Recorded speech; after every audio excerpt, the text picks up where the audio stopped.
can dan Allah sai ka ce yar Arab dan haske.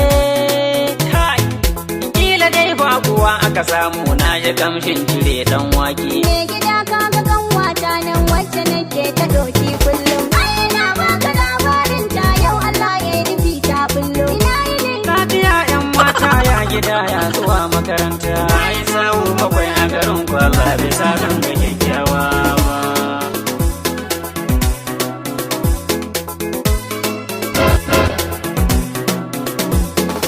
Dankali rabba sarkin kyauta kai ka gane karatun kurma. Ta fa'in na kaman barbela yanzu duba ta yanda ta girma. Kallon da na farko fa na ganta saura kaɗan in buge in suma. Fara mai fararen yatsu da shimfiɗa ma farar taburma. Yanzu wannan farar yarinyar da a ce ita take aure na. Kudurin to sai na bar ƙauye don ba za ta yi kalar